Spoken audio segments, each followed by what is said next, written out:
look at him. Green socks, green everything. And I thought I was so cool with my green sunglasses. But I can't compete with that dude in levels of coolness. Anyway, guys, this is Paul, an English guy, showing you Mexico through my eyes. And today I'm going to talk about 4 ways that living in Mexico has changed me. Now, when I went on that date at the Japanese revolving sushi restaurant in London with that Mexican girl, remember the limes? Well, if you saw my last video, you'll know exactly what I mean. Well, at that moment, I had no idea that one day I'd be here talking about Mexico on YouTube. But here I am. Now seriously, I don't think Mexico has changed me on any deep level. I'm pretty much the same guy. However, living in an environment that was very different has of course meant some changes as I've adapted to Mexican culture, people, food, and way of life.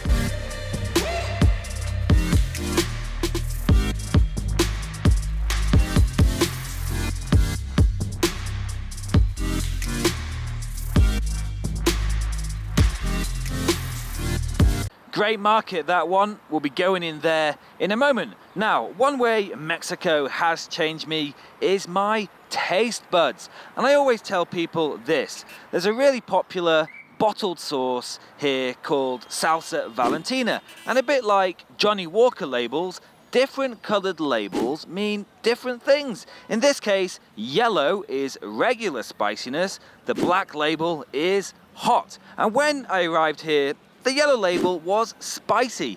I avoided it. However, these days, things have changed. Honestly, firstly, I like spicy. Secondly, the Salsa Valentina black label isn't actually that spicy for me anymore. And of course, the world of hot sauces is a lot more than the bottled stuff. And the great thing about being in Mexico is that even if you don't have access to a sweet Mexican granny who makes amazing homemade salsa, you can still find really good homely sauces in places like local markets. And behind me in the market, you can find wonderful scenes that you just don't see in Walmart, like local workers peeling fresh tomatillos, which will soon be made into a typical Mexican green salsa.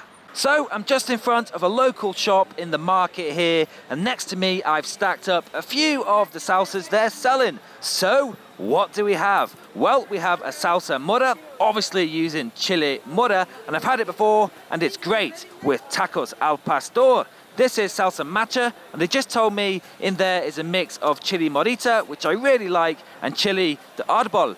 We also have a typical salsa verde made with those tomatillos we saw before. And here we have a very typical salsa mexicana.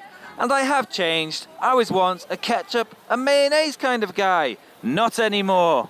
The streets of Mexico City, guys, you have to be alert, and that's one way I've also changed in Mexico. I'm now a lot more alert on the street than I was before. Now, I'm not saying that I wasn't alert, but what I am saying is that I am a lot more now, because to navigate the streets of Mexico, especially Mexico City, you have to be really aware of what's going on around you, because there is always so many things going on at once. Obviously, there's loads of people, there's loads of street sellers, like the ones around me. There are just things happening in places you aren't used to. For example, traffic lights. There are street sellers selling products direct to car windows, street performers juggling hoops in front of the cars, and if you look closely, you'll even see random men sleeping in the back of trucks. And I've made nearly 100 videos on the streets of Mexico City, and people often ask me, how have I never had a problem? And I think one reason is because I've become very aware of what's happening around me. Being very observant on the streets has become instinctive for me. And you know, I have wondered what would happen if you could instantly teleport into Mexico City, one of those Japanese women walking those tidy streets of Japan like zombies with their eyes glued to their cell phone. Can you imagine? They wouldn't stand a chance in Mexico, because in Mexico you also have to be really aware of where you walk. You can be walking down the street and many obstacles will appear to keep you mentally alert. There are random pieces of rock, uneven surfaces, many different types of holes in the ground. Euphemistically speaking, Mexico has a rustic look when it comes to sidewalks and roads, even in prosperous areas, to be honest. Now, I actually don't mind this rustic look. It has its charm. It's part of Mexico, and I love Mexico. But these days, with all the street activity, with all these daily sidewalk obstacle courses, I've definitely become a lot more instinctively observant and alert when out on the streets.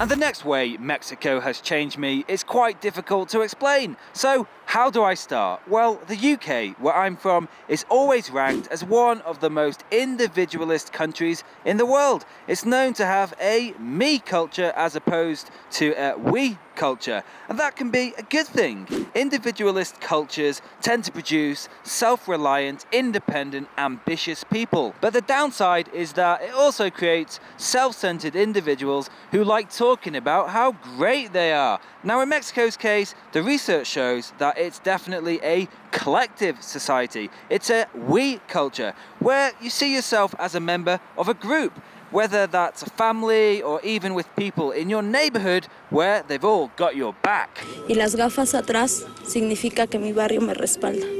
And by the way, my green glasses, like how you see them now, for me means Mexico, and all my wonderful fans on YouTube have got my back. And a big shout out to my patrons, because you've definitely got Tio Paul's back. And if you would like to support my work, the Patreon link is below. But back to my point. Of course, you can't say that all British people see themselves as individuals and Mexicans as part of the group. But you can say that the general trend from looking at a lot of data is how I described. And how does this all apply to how Mexico has changed me? Well, I think these days I am far less tolerant of people who cross this invisible line where you've clearly talked too much about yourself and constantly want to impress people.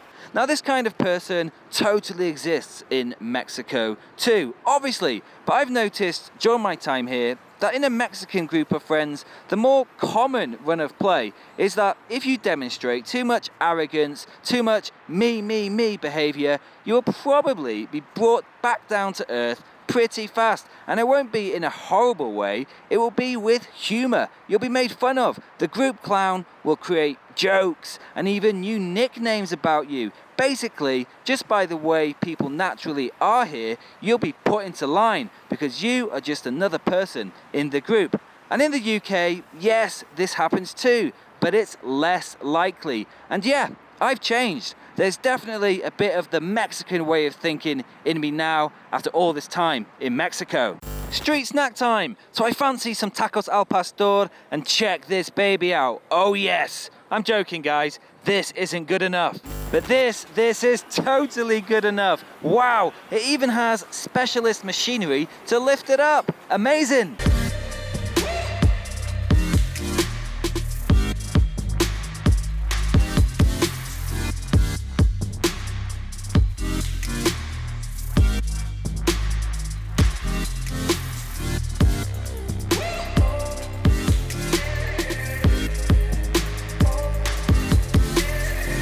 Did you enjoy that? I actually filmed it last night at a famous Mexico City taco place, and I ate a few tacos al pastor, and here is a photo of something that of course I had to show you today: salsa on my food. Yes, I really do love my salsa, and those tacos were absolutely heavenly. And the next way living in Mexico has changed me is that I've become very appreciative of local communities and their importance. Now, Mexico City especially can be stereotyped really easily. You see those huge lanes of traffic and all the stuff going on in the streets, and you can get the wrong impression. Now, although Mexico City and many places in Mexico on the main roads do get pretty chaotic, walk a few blocks into a neighborhood and everything changes. And I'm not far from where I filmed that traffic, and this is a totally different world. And in my opinion, regardless of big business, big retail, and there is a lot of that here, Mexico has somehow, unlike many countries, has been able to keep that feeling of local community, local shops, local everything within its neighborhoods. And scenes like little local restaurants selling homemade food, people eating outside in the lovely weather, vendors selling tacos from a bike, natural products from Oaxaca, fresh coconut water. There's always a man selling balloons somewhere. These scenes are all so common in Mexico, and honestly, I could go on and on. There really is so much local life on the streets in Mexico, and it's all very pleasant. And before, I don't think I was that bothered about this kind of stuff, but these days it's different. Mexico has showed me that life just feels better with all this charming local activity around where you live.